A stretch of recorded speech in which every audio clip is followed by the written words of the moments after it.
ভাবে পবিত্র জুমার দিন আল্লাহ রাসূল মসজিদে নববীতে মেম্বারে বসে খুতবা দিচ্ছেন, একজন সাহাবা মধ্য থেকে দাঁড়ায় বলেন, ইয়া রাসূলুল্লাহ, ইয়া হাবিবাল্লাহ, আজকে পবিত্র জুমার দিন, এই দিনে যদি কোনো আপনার উম্মতেরা এবং আল্লাহ পাকের কোনো বান্দা ফরিয়াদ করে, ইয়া রাসূলুল্লাহ, আপনাকে তো আল্লাহ পাক সর্বশ্রেষ্ঠ করে প্রেরণ করেছেন, আমরা মদিনাবাসী বৃষ্টি না হওয়ার কারণে আমরা অত্যন্ত কষ্টের মধ্যে আছি, এমনকি আমাদের শাক সবজিগুলান এবং শস্য ক্ষেত্রগুলান জ্বলে পুড়ে যাচ্ছে রোদ্রের কারণে, এবং আমাদের এরকমভাবে প্রাণীগুলান এরকম উট ভেড়া দুম্বা পানির পিপাসার কারণে তারা জীবন কাতরাচ্ছে, এরকমভাবে তারা মৃত্যুর সম্মুখীন হয়ে যাচ্ছে। ইয়া রাসূলুল্লাহ, আজকে আপনি পবিত্র দিনে আপনি একটু আল্লাহ পাকের কাছে এরকমভাবে বৃষ্টির জন্য মুনাজাত করেন, বলেন আল্লাহু আকবার।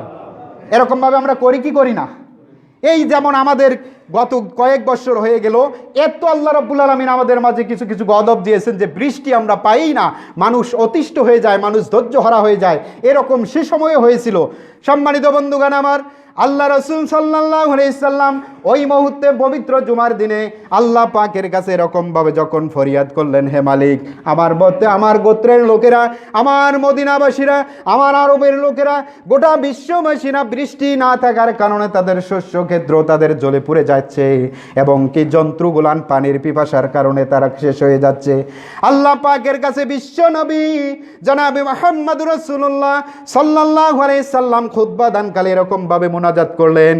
বর্ণনার মধ্যে এসেছে আল্লাহ রাব্বুল আলামিন আসমান থেকে মেঘের একটা খণ্ড সেখানে সাত বৃষ্টি শুরু হয়ে গেল, বলেন আল্লাহু আকবার।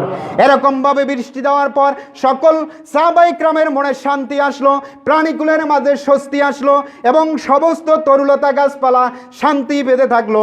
কিন্তু আল্লাহ রাব্বুল আলামিন হযরতে মিকাইলকে বলেছিলেন, মিকাইল, আমার হাবিব বৃষ্টি চেয়েছে, এটা কিন্তু আমার হাবিব নির্দিষ্টভাবে বলে নাই যে বৃষ্টি কতক্ষণ চলবে, এটা কিন্তু আমার হাবিব বলে নাই।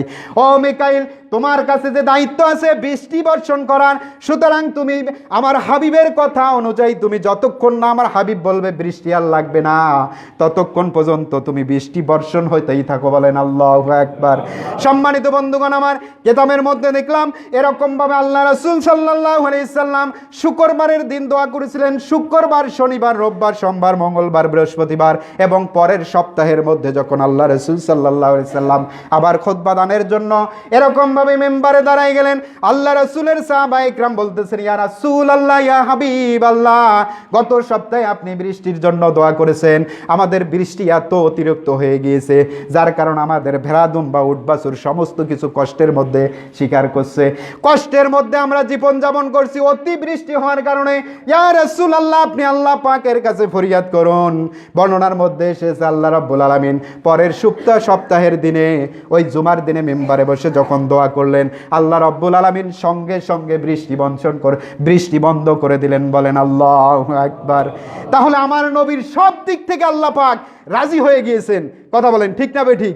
সব দিক থেকে আমার নবীর মর্যাদা আল্লাহ পাক দিয়েছেন, এমন একটা দিক নাই, ছোট বলেন, বৃদ্ধা বলেন, কিশোর বলেন, সৃষ্টির সমস্ত সৃষ্টিকুল বলেন, এমন কোনো চরিত্র নাই, এমন কোনো আদর্শ নাই, এমন কোনো গুণাগুণ নাই যে আমার নবীর মাঝে নাই, কথা বলেন ঠিক না বেঠিক? সম্মানিত হাজিরিন, এই কারণে আল্লাহ পাক আমাদের যে রহমাতাল লিল আলামিন হিসেবে ওই রহমতের আধার, আমরা যতদিন আমাদের হায়াত আছে আমরা ওই নবীকে ভালোবাসবো কি বাসবো না?